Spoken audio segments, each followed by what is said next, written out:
Muy bien, ya estamos conectados con nuestro amigo, el economista Wilder Ruiz Silva, a quien lo hemos convocado para hablar algo que no se está poniendo en agenda, pero que está en la agenda política. ¿Cuáles son estos?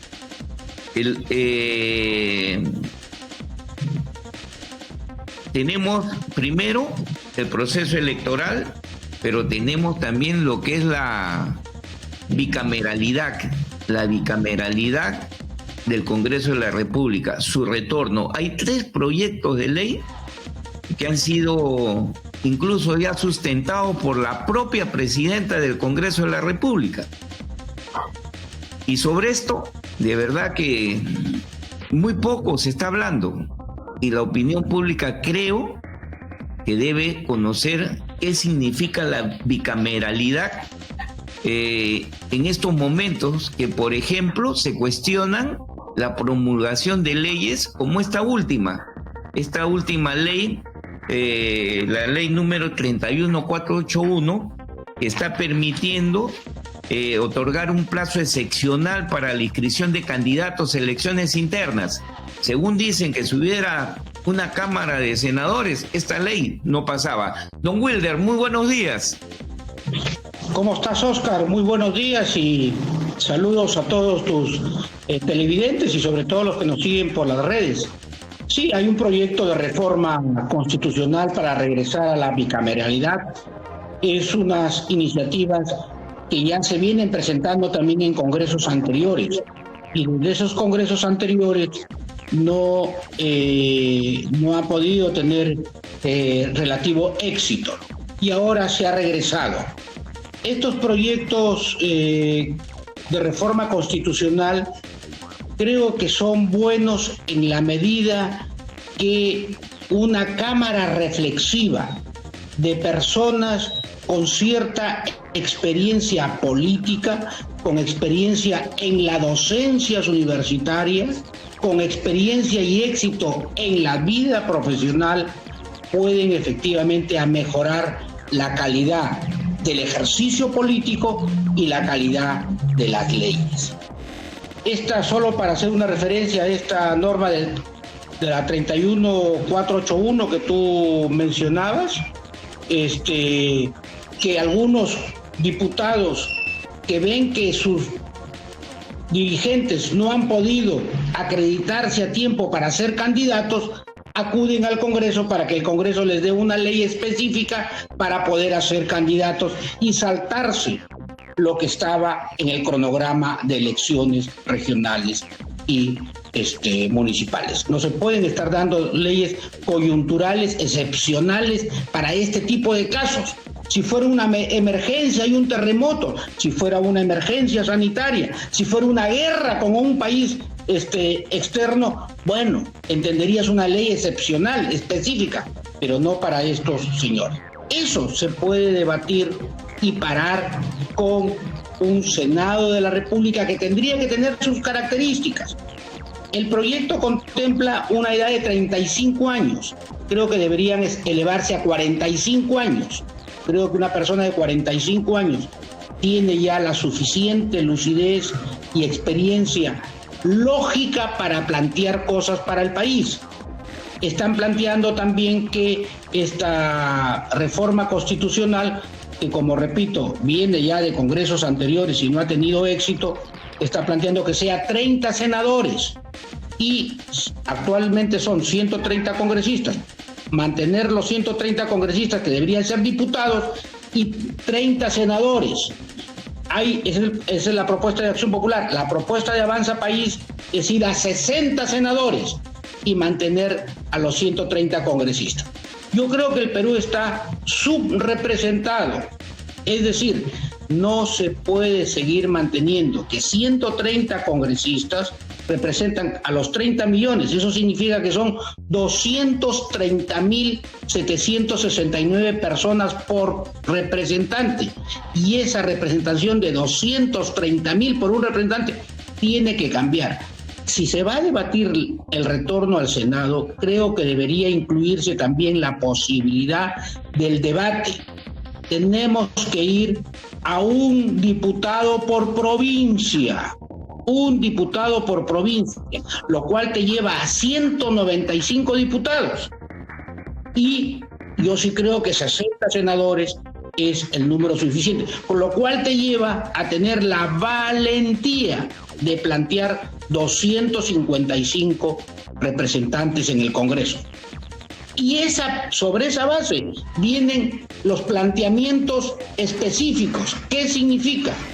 Lima, ¿cuántos diputados tendría? Porque solo San Juan del Lurigancho debería tener uno, porque tiene casi 1 millón de habitantes. Y Lima tiene 44 distritos. Y hay distritos que desde el punto de vista poblacional son como una provincia. Entonces, nos iríamos a más de 195 diputados, como era antes. Antes el Congreso tenía como, creo que 260, entre diputados y senadores, eran 80 senadores, creo. Sí, 80 senadores, creo que. ¿No? Entonces, sí. Creo que tenemos que tener la valentía para decirle al país que vamos a una reforma, de representación. Y, por lo tanto, iríamos después a una calidad de la elección, porque no vaya a ser que llegue cualquier persona al Senado. Yo le pondría, por ejemplo, el siguiente candado entre los requisitos para ser candidato a senador. Diría que pueda garantizar y demostrar que ha sido profesor universitario 10 años. Nivel académico. De tal manera que si tú eres un exitoso emprendedor, tienes 50 ferreterías por todo el país y eres un exitoso empresario, pero nunca has enseñado y tienes 45 años y tienes todos los millones que quieras, le puedes decir, muy bien, regresa a los 55 años, después que hayas enseñado por lo menos 10 años en una universidad para que seas candidato a senador. Y a diputados, sí, todo el mundo, 25 años. Prontuariados, no prontuariados, y la gente decidirá si vota o no vota por los prontuariados, si vota o no vota por los narcotraficantes. Y al Senado, y ahí en el Senado sí, si tienes una denuncia porque no le has pasado alimentos a tus hijos y quieres ser senador, no, pues hijito, a tu casa. Oiga, ¿no? Don Wilder, pero esta situación que usted está analizando nos lleva también a no dejar de lado, por ejemplo, la necesidad de una reforma electoral, elección. Mire usted, en estos momentos la construcción de partidos políticos está más a disposición del que tiene dinero, por el número de militantes que tiene que acreditar hoy en día. Creo que con 25,000 firmas usted construye un partido político. Y de ahí viene la calidad, primero, de las organizaciones políticas. No tienen líderes. Lo que hay son caudillos y gente con mucho dinero que están construyendo partidos políticos en detrimento de lo que significa hacer política en el país. Sí, la política se ha depredado ya desde los últimos 20, 25 años, cuando los políticos no empezaron a ser formados por los partidos. Entonces, como en los partidos antes, que había una especie de ejercicio que tú postulabas siendo desde tu juventud adherente a un partido, el partido te llevaba como regidor en tu distrito, si dabas fuego en tu distrito te llevaba como regidor a la provincia, y si eras ya combativo y tenías una lucidez en tu lenguaje, te llevaba a ser candidato al Congreso, pero candidato al Congreso en los números bajos para que la siguiente elección, con lo cual ya habían pasado por lo menos 15, 20 años, ya ganabas una elección parlamentaria.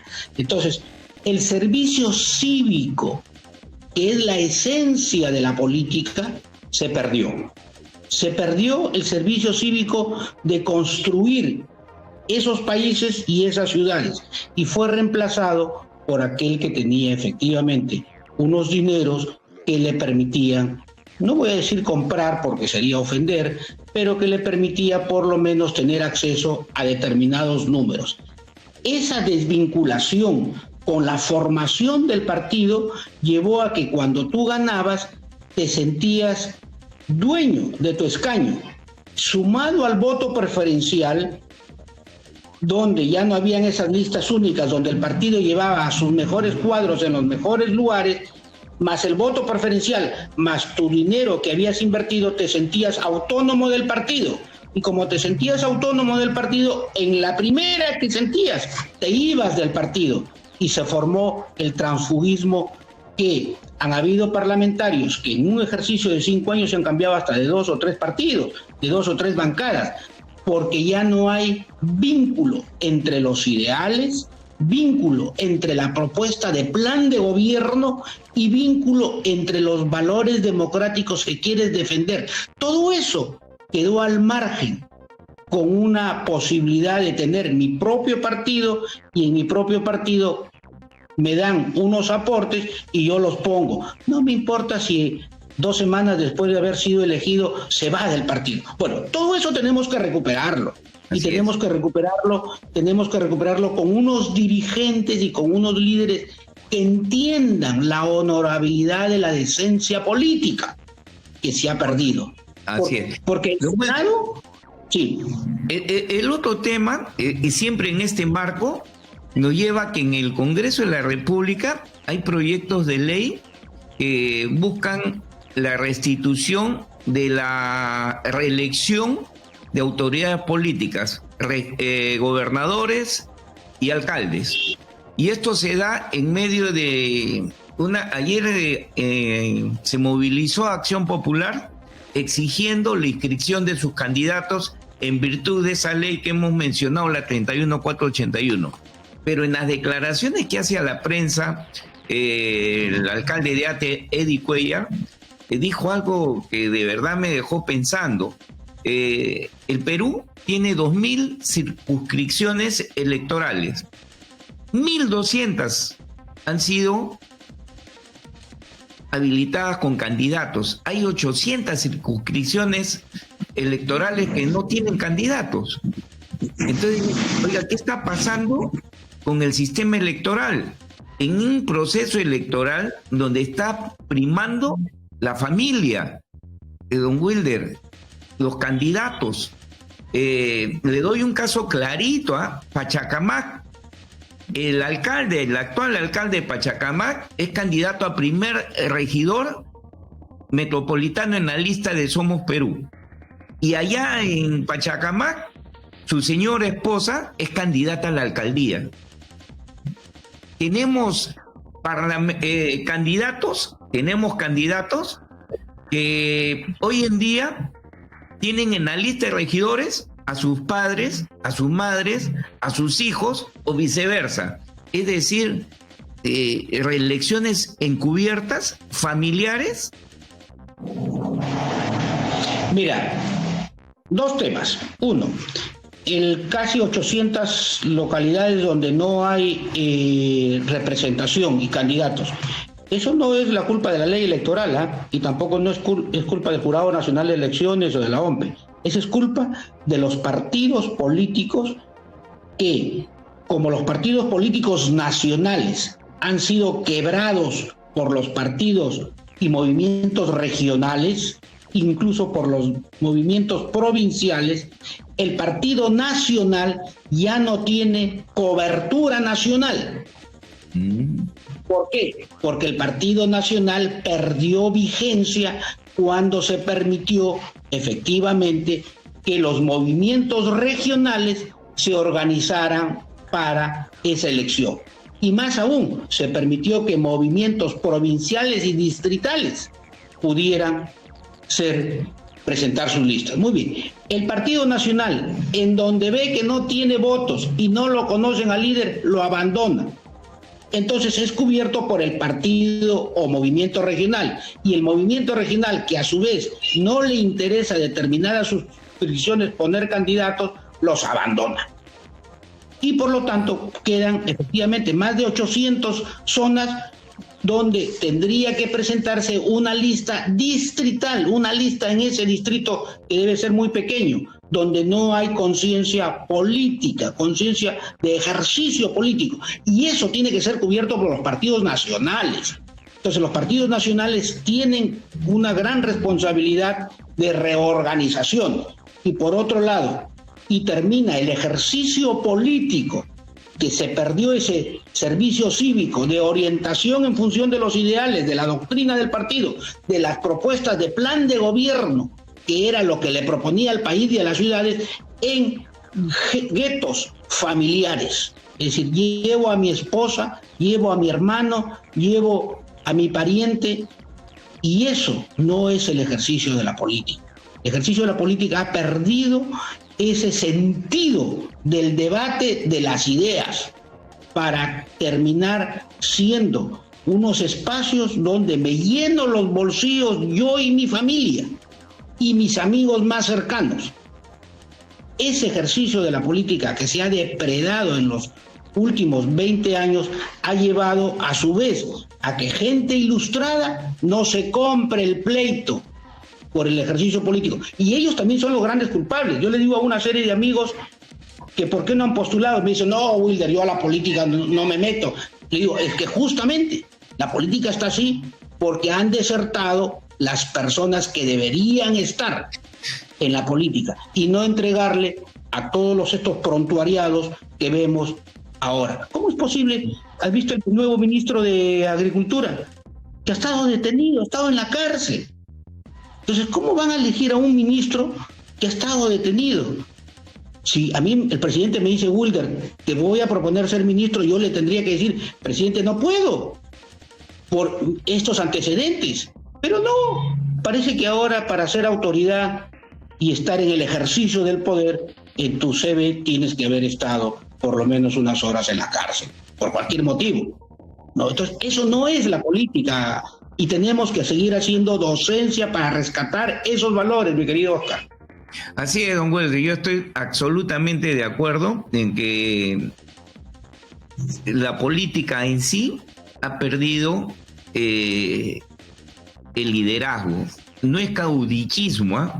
Y la participación ciudadana en política se ha ausentado por todos los detalles que usted nos está puntualizando. De verdad que sí. Don Wilder, el tiempo me ganó. Le quiero agradecer infinitamente. Valiosa declaración. Gracias, Oscar. Buenos días.